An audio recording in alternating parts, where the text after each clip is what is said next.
persoalan air bersih yang selama ini dia mengalami gangguan. Pertama-tama itu ya kendalanya, kalau kita di PDM kendalanya di listrik.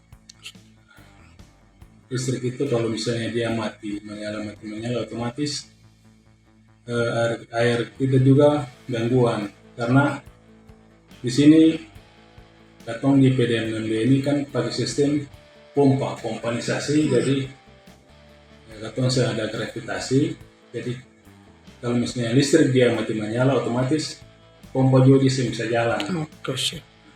Gitu. Oke. Jadi untuk terkait dengan 3 bulan yang belum jalan, penanganannya sendiri seperti apa, Bang?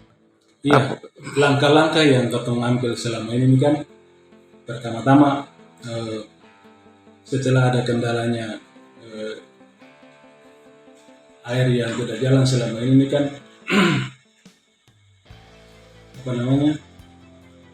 kendalanya kan di listrik. Nah, setelah kalau misalnya listrik dia mati menyala, otomatis kan berpengaruh kepada pendistribusian air PDM ke masyarakat. Karena ketika lampu dia mati dalam satu hari itu minimal 3 kali saja dalam satu hari. Nah, itu dia sudah mengalami gangguan air yang cukup luar biasa, karena kalau misalnya dalam satu hari itu dia mati kira-kira 1 jam. 1 jam itu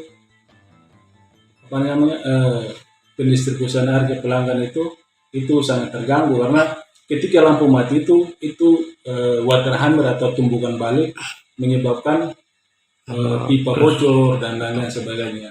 Oke. Iya, untuk menangani hal itu kira-kira saat ini apakah air sudah mulai lancar atau gimana, Bang? Untuk sementara ini kita pakai rekayasa jalur. Yang tadinya di jalur pilar dan sekitarnya itu jalan 24 jam non-stop. Nah, sekarang untuk mengantisipasi itu, kita sudah pakai sistem bergilir. Yang tadinya orang biasa tiap hari dapat, kita sudah pakai sistem bergilir. Jadi 2 hari jalan, 2 hari mati untuk wilayah. Terima kasih sudah nonton. Jangan lupa like, subscribe, dan share ya.